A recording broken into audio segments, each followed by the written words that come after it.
Would you like to learn 5 of the most highly effective growth hacking campaigns to run for our clients? Growth hacking campaigns that have changed their stars, that have taken them from barely making it to being first in class in their industry? Well, we're going to do that for you today. Why? Because marketing matters. Hello, my name is Bill Arnold. I am president of Prevail Marketing every single day. We give you a video on how to grow your business through better sales and marketing. How do we do this? Why do we do this? Well, first off, we genuinely want to help you. We believe that if we offer our services and give you good advice, it will help people get better, do better. And we also know that if you come to a point where you need a fractional CMO, a fractional chief growth officer, or an agency to help you, you're going to look to the people who help educate you, guide you, and provide you ways to grow yourself. So we're banking that out a little bit. If you want to know more about who we are and what we do, please go to prevailmarketing.com. Before you even do that, please like, please subscribe, please follow. So, growth hacking can be the quickest and most cost-effective way to grow your company. If you're not getting 30%, and I mean minimum 30% growth month over month over month, then you need to look at growth hacking because it can get you there. It will do that for you time and time again. But we talked about in the past how you have to have that corporate mindset. If you don't go in there with a corporate mindset with all hands on deck, everything is priority one when it comes to growth, and if it doesn't apply to growth, we throw it out, then it's not going to work for you. I've seen people try to dip their toes in the water. That doesn't work. It's all in or don't go swimming at all. So what we try to do when I give you these 5 strategies, we thought long and hard about which ones we should share. Not that we want to hold anything back, but we really wanted to share some that showed the possibility, the range of options. Because most people think of growth hacking, they think of, well, just A-B testing and just landing pages. And that's a part, we'll talk about that. But that's just one part of it. That's just one aspect of it. If you're only doing that, you're missing out on the bigger picture. So we try to give you ideas in 5 different categories that I think will make the difference, show you some possibilities. At least that's the intent. That's the hope. Now, one thing I want to tell you these is every company's different and you don't take these campaigns. I'm going to run with these campaigns. Well, your company may not be set up to do that. Maybe what needs to be done. Metrics drive behavior here. You have to have metric-driven behavior. Behavior driven by metrics. Let's say it better that way. That's what really you have to do. So these should be more like inspiration. If it fits, great. And some of it will. But think outside the box. We're going to start with the mundane to the magnificent. That's how I like to present this today. And the mundane is the thing you actually always think of when you think of growth hacking. A-B testing. It's mundane, it's boring, and people say, oh my God, come on. I want to do something exciting. But there's a reason why we do it and do it first. Actually, there's 3 reasons. First off, it's some quick wins. I mean, really quick wins. We took one B2B SaaS company who had a landing page that the initial analysis showed it was getting about 2.75% conversion rate. Slightly below industry standards for that industry. Terrible though, right? Can't accept that. And we said we're going to take a month, 3 10-day sprints, and we're going to optimize that page. Because it was the most used landing page. There was a reason for it. And they went from 2.75% to 19.76% conversion rates. But really more than that, they experienced a mass increase in leads moving down that sales pipeline because the leads that came in there were much, much better leads. So it's a very quick win. And why do we do very quick wins out of the gate like that? Ratification. Everyone's sort of like, is this going to work? I don't know. Maybe we'll try it, I guess. But when they see those results out of the gate, when they see that ratification that this worked, man, it just backs up and supports what you and I have to do. The other reason we do it first is foundational. It's like any marketing program. You start with the basics, and you have to work from the basics and work out. So even before we did this landing page, I want to take one step back and just remind everybody, we did all of our discovery assessment process. We did our 150-page analysis of the industry of the company, total addressable market, all the things our competitors were not doing and doing, things that our clients should be doing. So we knew walking in there where the hot points were. We knew exactly what we needed to touch and work on. It wasn't guessing. The analysis was done first. It was foundational. We then also had a full development of the buyer personas. Why? Because, I'm sorry, most companies don't really understand who their buyer personas are, where they go for information, education, entertainment, what they need to see at each stage of that buyer's journey as far as messaging to move to the next level. They kind of guess, they kind of assume, but they don't know. So we did all that first. And then we did the next foundational part of making sure the assets, the website, the landing pages, the CTAs. All of that was optimized based on what we learned. So that's how we started this program out. Okay. I'll give you another example. Moving along, it gets a little more interesting. Rebranding. Now, that may seem like a small little tweak, but that can change the stars and the fortunes of your client or of yourselves. And so we had a client that had an excellent product. It was superior to almost everything in this class, but it was covered a lot of different verticals. The same product, but when you looked at the product was unique for each vertical. I mean, it actually, used the jargon, it had the right terminology, had the right flow to based on that each industry, but they had a single name for it. It looked generic. It looked like, hey, this is for which industry? Not for ours. And what we found, what we knew by our buyer persona evaluation, our discovery and assessment process, that their targeted personas preferred to look at products that were specially built for their industry. That was their default position. And if you weren't, they didn't give you the time of day. They didn't consider you. So you lost before you started. So we convinced them to actually brand each vertical for lawyers, for architects, for engineers. And that made all the difference. It changed their stars. All of a sudden, they had a product that was actually in demand.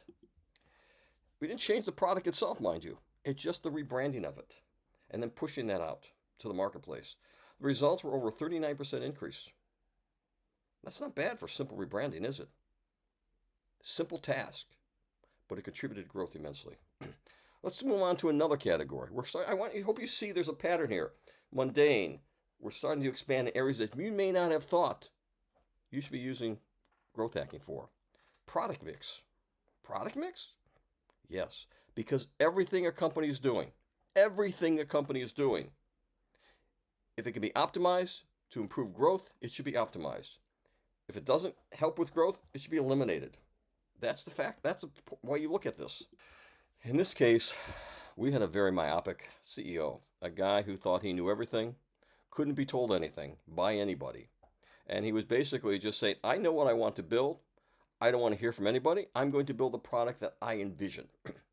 When he first started, he had it locked because he was in the field when he first started talking to people, getting their feedback. But as the company started to grow, he started to distance himself from that. He now just lived within his own mind.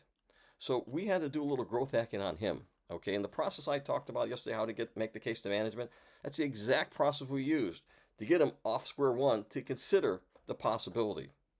And we got him to the point where he was willing to listen to sales, to marketing, to customer support.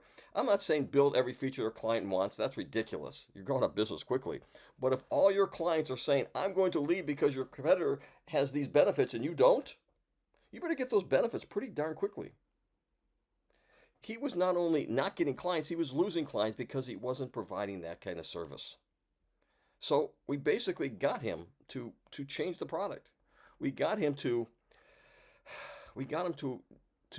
turn those stars around. And it wasn't just new business. Yes, new business is important, but client retention, eliminating churn is equally important if you want growth. Yes, if you keep losing equally as much as you're bringing on, you're not ever going to grow.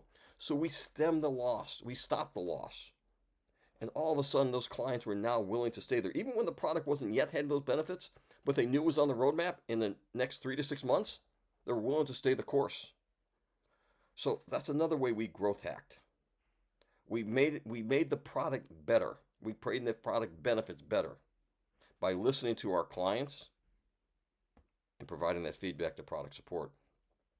There's another way that for those who are not have big departments, for those actually who are maybe startup companies, can't afford a lot of stuff, maybe, right? I'll tell you a way you can do, and I tell this to every single industry, every single client. You want a growth hack, start with aggressive content marketing.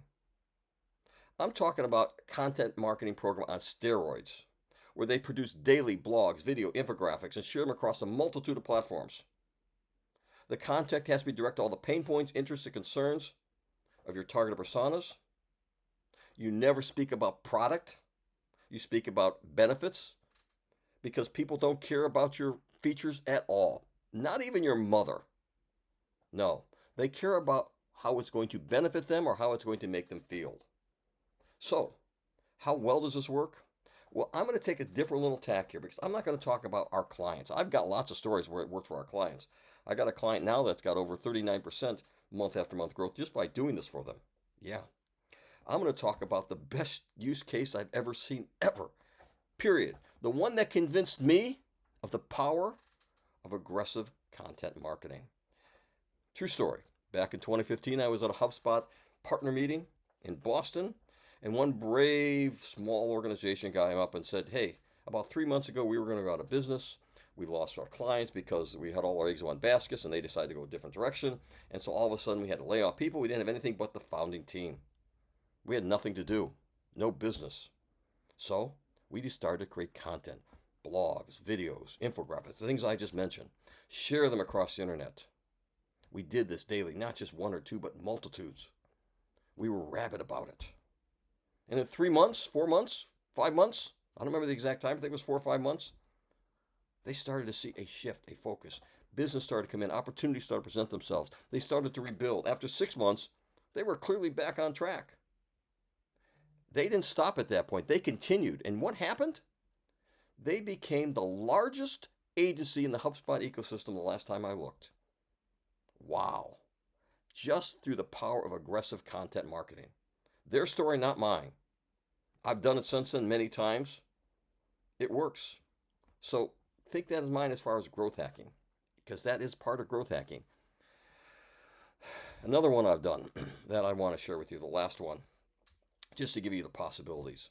Webinar optimization. Yeah, webinars. We had a client who lived and breathed off webinars. They had a very highly influential person who basically gave webinars every single month, and they got some good traction.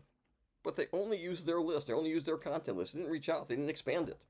So we said, we're going to growth hack your webinar program. Over the next 30 days, we are going to optimize it for the next one. Then we'll do another 30 days. And we did that. And what we did, we not only brought in the in-house expert, we brought in influencer experts from outside who had their own large reach of people that were their social network, who were the same targeted buyer personas as our client. And we helped them. We provided them information and content, and we invited them to participate in that webinar. Not only did they come, but they brought all of their, not all, but a lot of their clients. So we went from having, 50 or so different attendees to over 250, 300 attendees coming at an event. And they went from a previous 9% conversion rate, people saying, I want to talk to sales afterwards, to over 24% of people saying at the end of that webinar, I want to talk to sales. Bottom of the funnel leads. These weren't top of the funnel. These are people saying, I'm ready to talk to sales. That's how powerful this was. We tweaked so many aspects of that. We tweaked the messaging, the branding. We tweaked the hell out of that program. But that is what growth hacking is. It's taking all aspects of your business, looking at those areas that you know if you tweak, you can grow, setting forth a plan, an objective, a time frame, and doing it, testing every single day, measuring A versus B, multivariate testing when you get better. That's what growth hacking is about. It works, folks. So, growth hacking is one of the quickest, most effective ways to change the stars of your company. I keep saying that because it's true. We've got volumes and volumes and volumes of campaigns we've done and strategies we've enacted for clients. Every company has a different path because their pain points are different, their problems are unique. But metric-driven approach of growth hacking, where the whole company is driven and focused on improving what you're doing, will work for you. If you're a company, a startup, and you're not doing growth hacking, shame on you. Shame on you. If you're a company who's been stagnant, seen a very slow growth curve, you should be doing growth hacking. In fact, I think most companies ought to be looking for growth hacking. Even if you only do it for sprints of 6 months, you don't stop after 6 months because you'll see what it does. But that's another reason I get companies. Let's do it for 6 months. They don't want to stop after 6 months. So, if this has been valuable to you, please like, please subscribe, please share, please comment.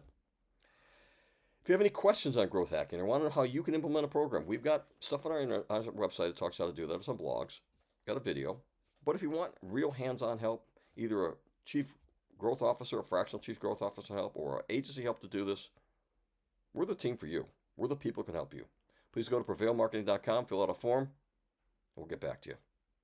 Until tomorrow, have a great day.